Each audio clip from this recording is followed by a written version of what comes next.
Wow, that's destructive on a nuclear level. How delightful. You found the best place for your vengeful needs. In this episode, arrogant dude poisons a struggling parent and her child on a daily basis. Until Mama Bear goes on a vengeful reconnaissance mission and creates a Gatorade bottle of horror. Followed by a story about a Minecraft bully who can't hide from the protective parents of his victim. Next, troublemaker Redneck likes to pull out mailboxes with a chain attached to his truck. But a vengeful Papa Bear creates a mailbox of doom that sends him to federal prison. Lastly, a champion of a dad is forced to protect his daughter from her own mother. And he does so with a heavy dose of karma. This last story is included for my loyal minions, as I left the best for last. Don't forget to greet the like button, after shunning it for 2 years for no apparent reason. Naturally, viewer discretion is advised. These family revenge stories might be disturbing to some audiences. Many years ago, while recovering from a brutal marriage, I was a struggling single parent putting myself through grad school on a small teaching associate stipend. I was able to rent a modest apartment within walking distance of the urban campus. It was part of a series of small 100-year-old brick townhouses, which I imagine were very nice in their day. Over the years, as old buildings do, it had settled, and the doors and windows were askew enough to be drafty. In the snowy winter, we applied plenty of shrink-wrap window cling. In the summer, the brick building was like an oven, with no central air conditioning, and ventilation was necessary to stave off heat stroke. Despite the hardships, we were safe, and we were content. After a couple of years, though, this changed when a new dude moved into a nearby apartment. Because out of the scores of parking spaces behind the apartment block, he was assigned the parking space right behind mine. The guy was, apparently, an avid fan of the Fast and Furious franchise, having made various mods to his car and a vanity plate reading, Drifter. He spent all of his free time working on this stupid car. But he had clearly neglected the car's actual engine and exhaust system. Because in order to drive the thing, he had to warm it up for 10 to 15 minutes before driving off. Every single time. And it wasn't a regular car exhaust, it was billowing extra rich and smelled like the gasoline wasn't fully burning off. As I mentioned in the beginning, the apartment was old and drafty. So every time he decided to drive his car, sometimes several times a day, he would first let it billow clouds of noxious exhaust fumes into nearby apartments. And right into my 4-year-old's bedroom. I tried everything to keep the fumes out, but to no avail. My child and I both felt ill, every time. This was hurting my kid. I couldn't afford to move. And I was out of ideas. Seeing that he was outside working on his car again, but without giving too many details about myself, I approached the guy and explained that the fumes were filling my apartment and making me ill. And politely asked if he would mind warming up his car farther away from the surrounding apartments. He sneered at me and said, "Well, I'm sorry, but not all of us are lucky enough to have mommy and daddy pay for their car and put them through college. I'm sorry that my car is not up to your standards, but I'm not moving it." Shocked, I walked off in a different direction than my apartment, so he wouldn't know exactly where I lived. By the time I got home, I was angry. Fuming. I knew some sort of formal complaint would likely go nowhere. Besides, it would be truly stupid to be the only person to do so, right before whatever I was going to do next. I took some time to monitor his comings and goings and plan some proper consequences to fix the problem myself. The goal, to end the daily poisoning of my apartment and danger to my child, permanently. Budget, shoestring, of course, because I didn't have mommy and daddy to pay for my revenge budget. Skill level, low. The problem was the engine, and I had very little knowledge about how to quickly, quietly, and permanently disable an engine. I didn't know how to jimmy a lock, or open a locked gas cap, so I wouldn't be able to get access to the engine or gas tank. And no, I was not about to Google instructions. Time available, minutes at most. The parking lot was a very busy place, as students came and went at all hours of the day and night, and sometimes just hung out there to party or set nearby dumpsters on fire. As much as I wanted to, I couldn't just douse the car in gasoline or worse, because it was parked way too close to my apartment. Cosmetic damage wouldn't work. Slashing tires or breaking windows, while satisfying, could be too loud, and not permanent. And then on reconnaissance day 2, I noticed it, His car was old enough to have little triangle windows for venting in the back windows. And he kept them open at night. The answer, I would fight fumes with. You guessed it, fumes. The next day, I bought a cheap Gatorade squeeze bottle and some eggs. I made a yellow soup out of egg yolks and warm water to fill up the bottle about 2/3 full, then added some of the fresh dog poo that was always available next to the sidewalk outside. I screwed the cap onto the bottle and left it in the sun outside for several days, swirling it around from time to time. I waited for the early hours of a Tuesday morning, when the parking lot was the least busy, and snuck up to the car. The triangle windows were open. I popped the cap up, aimed it into the car, and sprayed days old, sun-baked rotten egg and dog poop soup over every available surface of the inside of his car. Even down the window wells, into the air conditioner vents, and soaking into crevices and upholstery. I tossed the Gatorade bottle of horror into the dumpster, went back inside, and went to sleep. The next day was a particular warm one. It was one of the great joys of my life, to have been home that afternoon at just the right time, to be startled by a man's voice screaming. What the fuck? What the fuck? I ran upstairs to the window he regularly fumigated, and through the blinds, watched the scene unfold. The dude had opened the driver's side door, and repeatedly moved his head closer to sniff and then gag. Like he refused to believe, the smell was coming from his car. He opened the other door to investigate. He kept yelling, "What the fuck?" And then he ran off. He came back a few minutes later wearing dishwashing gloves and carrying a stucco bucket full of sudsy water, a sponge, and a scrub brush. He spent the next half hour growling, holding his breath, bobbing his head into the car and scrubbing, pulling his head out to gag and scream again, and taking deep breaths to go back in. The scrubbing, retching and screaming were increasingly interspersed with pounding on the dashboard and the roof, kicking his rims, and loudly vowing revenge at the sky. Within about 30 minutes, he was surrounded by about 10 other dudes standing in a wide half circle around the car, some drinking beers, watching the show, laughing, and offering pointers. Like King of the Hill come to life. It took him roughly an hour to realize that the battle had been lost. The dude's yelling became hoarse and whimpering. He retrieved his toolbox, removed a wrench, and started doing something new to the interior. He suddenly pulled out the entire driver's seat, walked away with it, and angrily heaved it into the dumpster. He did the same with the passenger seat. Then he took the bucket over and dumped the soapy poo soup water next to the dumpster, brought the bucket back to the car, turned it upside down, placed it where the driver's seat used to be, sat on it, and, I shit you not, drove off that way. I never saw the car again. He never drove it back. That, and his pride must have been a total loss. My greatest regret is that because smartphones didn't exist, I have no recording of that glorious day.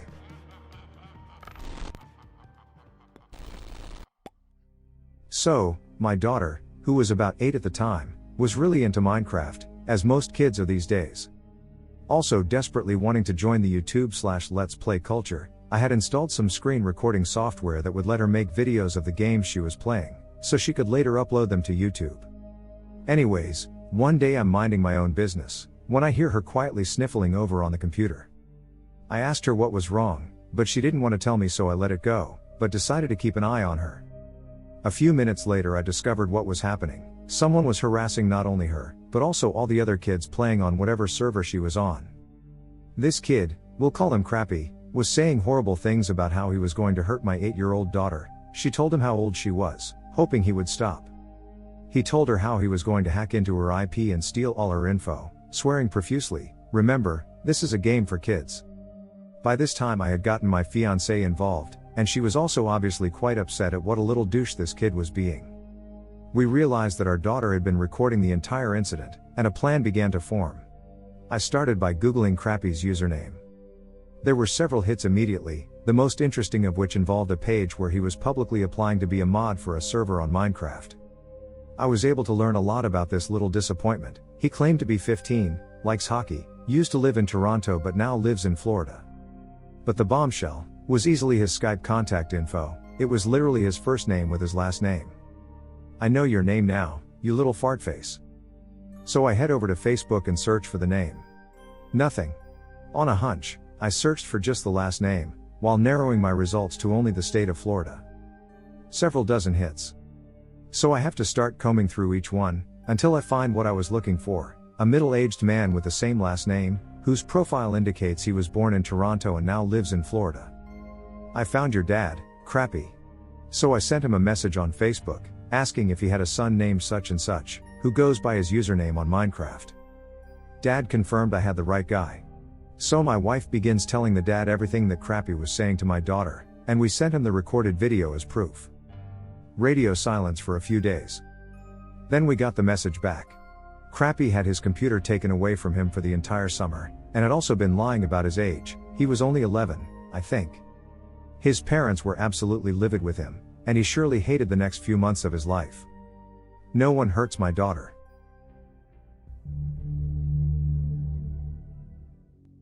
This happened a long time ago, but still makes me giggle to this day.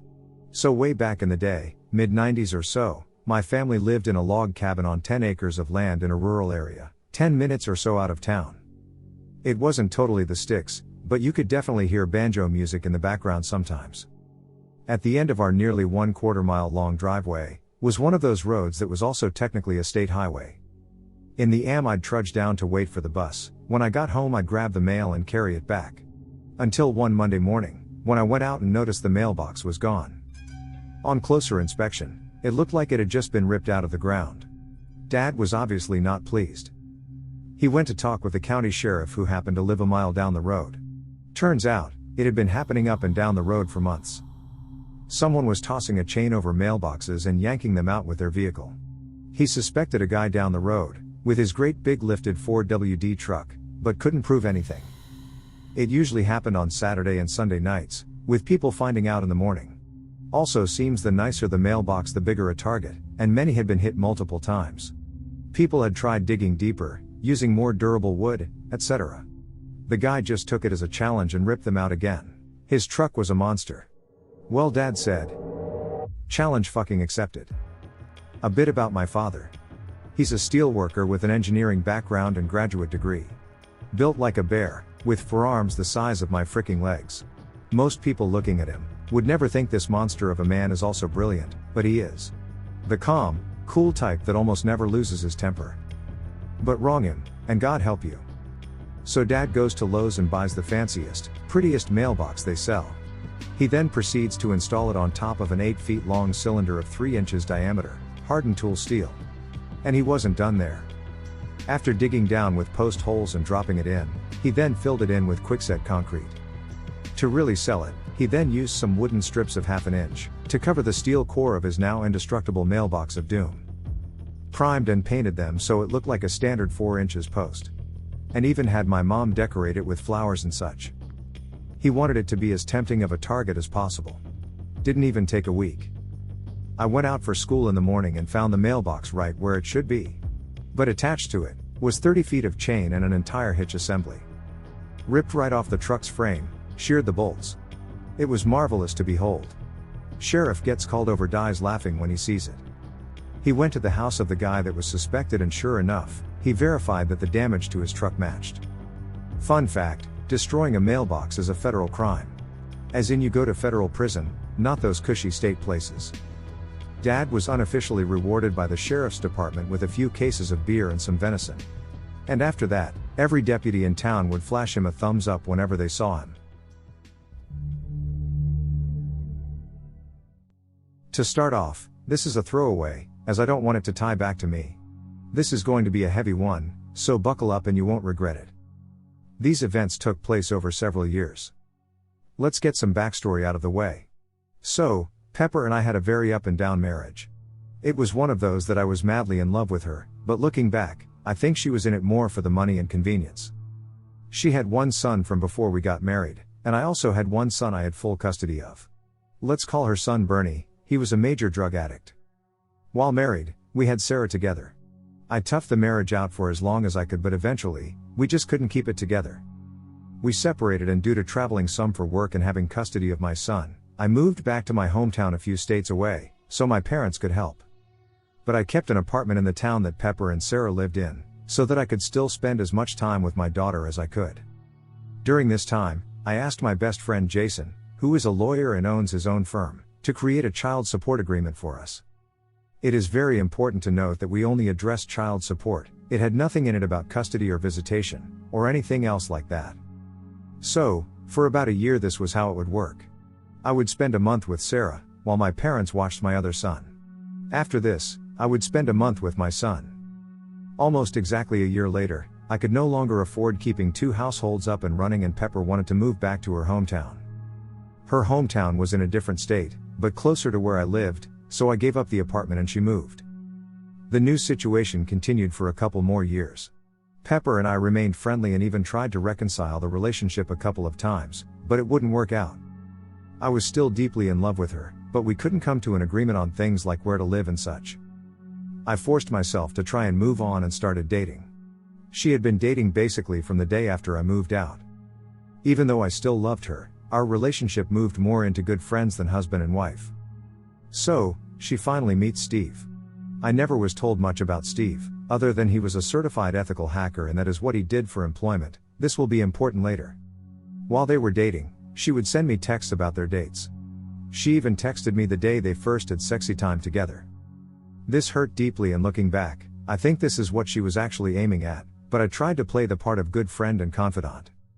Steve and Pepper had been dating for 6 months when out of the blue, she tells me they broke up and she realized that she is madly in love with me. Since it was at the beginning of summer, she packed some suitcases and headed to my state. They were going to spend the summer with me, and see if they like it or not. Looking back, we had an amazing summer. All the kids are getting along, Bernie even loved it here, so we make it official that we are back together and they are moving in with me. We went and registered my daughter for school, we even were able to get her on a Pee Wee cheerleading team for the summer. She made several friends and loved being here. There was only one problem. Pepper still had an apartment that had all her furniture and stuff in it. I offered to go up with my truck and help load everything, but she insisted that her and Bernie can get it done. So off they go to pack up and then head to their new home. As you can guess, things didn't go as planned. She was home for about 3 days, when she informs me that under no circumstance will she move, and I kid you not. That her and Steve are deeply in love, and are moving in with each other. To say I was destroyed was an understatement. I couldn't understand why she had done it. The worst part was that she left it to me to tell Sarah the bad news. When I told her, the devastated look on her face started turning my feelings of hurt into feelings of anger. Then Sarah broke down and started begging to stay with me and started spilling the beans. She told me things about how her mom would leave with Steve for days and leave Bernie in charge. She had to learn how to cook for herself at 8 because Bernie would spend the money on narcotics and spend the whole time getting stony baloney high. If Bernie wasn't left in charge, Pepper would use her multiple convicted felon niece to watch over her. She also told me about the first time that she had met Steve. He came to their house, basically said hello and straight away disappeared into the bedroom with her mom, starting a loud sexy time session for everyone to hear. Sarah was outside the door bawling her eyes out, and they just ignored her and continued. This is how my 8-year learned of sexy time, and she is still in counseling trying to recover 7 years later. At this point, my anger has turned to rage. I immediately notified Pepper that there was no way Sarah was coming back, and I would fight her to the death to keep her out of that situation. Pepper responded by getting an emergency hearing in her state to force Sarah back. I had to scramble, but I managed to get a lawyer and easily won the hearing, which Pepper showed up late for and told the judge it was due to a disability.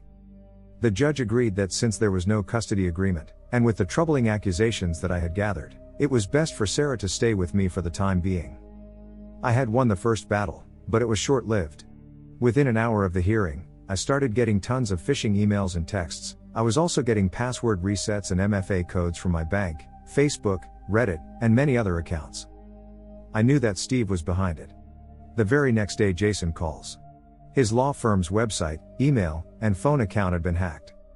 Because he had to disclose the hack to the court and because he was working on a semi-high profile case at the time, the FBI got involved. To say I was enraged was an understatement. These two people had destroyed me, harmed my daughter, and tarnished the reputation of my lifelong friend. It was time for them to pay, and pay dearly. I was a man on a mission. I spent hours digging up as much dirt as I could on Steven and Pepper. I had a lot of luck with Pepper. I found social media posts of her out late drinking, that correlated to tardiness and missed days at school for Sarah. I found tons of pics of her and two strange kids doing questionable activities. I found neighbors that were willing to testify that Sarah had to come beg for food, because she was left with either Bernie or the felon. I knew I had enough to bury her, in the filth of her own creation. Steve, on the other, had all his accounts locked down. I couldn't find any dirt and it was driving me crazy. Then it hit me to try LinkedIn. And it paid off. There wasn't much posted, but through his account I found Maria, his ex-wife's account. I reached out to her and she happily accepted. Maria and I became fast friends. She felt pure hatred towards Pepper, for good reason, as they had both abandoned her kids like my daughter, and didn't want her around her kids. I learned so much. To keep it short, Maria and Steve had recently divorced. As part of the custody agreement, Steve got the house, car, bank account, savings, and a lower than usual child support. Maria had traded all that money and assets to have control of the kids. She knew he was a scumbag, and all she was concerned about was keeping her kids safe. They had a very detailed custody agreement with rules for Steve to follow. As part of that agreement, if Steve broke any rules, then he had to pay, and pay dearly. He had to sell the house and give her half of everything. His child support would also double, and Steve would be financially ruined. Steve also didn't have her blocked on social media and would regularly send texts, bragging about how great his life was without her. Many of those texts had pictures of Pepper in them. We compared notes, we swapped evidence, we came up with a plan. And now it is time for revenge. First, I got with Jason. He let the FBI investigator know that I had also had some hacking attempts aimed towards me, and we believed it was the same person. The investigator called quickly. I gave him all the information I had and who I believed was doing it, but then he asked a weird question. He asked if I knew where Steve worked. Well, yes, I did, thanks to Maria. So apparently, Steve wasn't as good as a hacker as he thought himself to be. They had already traced back the hack on Jason to a business. The very same business Steve worked for. As soon as my conversation with the FBI was done, I called his work to lodge a complaint. I told the manager that someone was trying to hack me, and I was sure it was Steve. They of course didn't take it too seriously, because I had no proof. What they didn't know was that they were soon going to be getting a visit from a special agent. The next week was absolute hell for Steve and Pepper. Pepper got served with the divorce papers, and her lawyer got served with all the evidence I had gathered. My lawyer said it was the most complete investigation he had ever seen. I had all 40 tardiness and 19 absences tied to nights out drinking with Steve. I had hard proof of them abandoning my daughter for days at a time. As a cherry on top, Maria even gave me a picture that was taken at 2 a.m., the night before the emergency hearing, in which you could see Steve and Pepper drinking in a tattoo parlor.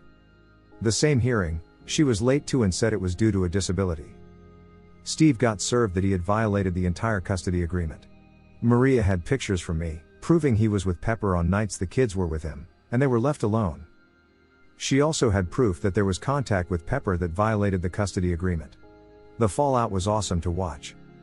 Steve was fired. Between my complaint, another older complaint of him hacking, and the FBI showing up, they had no choice but to fire him. He did avoid any legal issues as the FBI could never tie it directly to him. The word spread of why he was fired, and no one would hire him in an IT job again. He had to sell the house, liquidate all the investments and bank accounts, and give half to Maria. His child support got to stay the same, since he no longer had a source of income. Last I heard, he was working at a grocery store. So in total, his income went from $200K plus a year to less than $40K. As for Pepper, the divorce was swift and painful for her. The judge ruled in my favor for all counts. I got sole custody and sole decision making. She was forced to go to counseling, and she and Bernie can only visit Sarah with a third-party supervisor, paid for by Pepper. Several times she would call and beg for forgiveness, or for me to agree to lift the supervision order. I stayed the course and denied her requests. It has been over a year since either I or Sarah have heard anything from her. Sarah is doing much better. She still needs counseling, but she thrives in school and has many friends. She very rarely sees her mom, but she is much better off without her.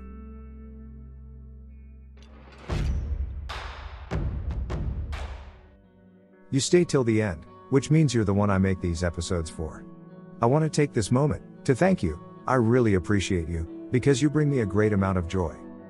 Subscribe for future uploads and show your vengeful devotion by tickling the like button, without mercy. Do you have any experiences surrounding the topic of this episode? Share yours below. I'll join the conversation. And I'll be seeing you in the next one.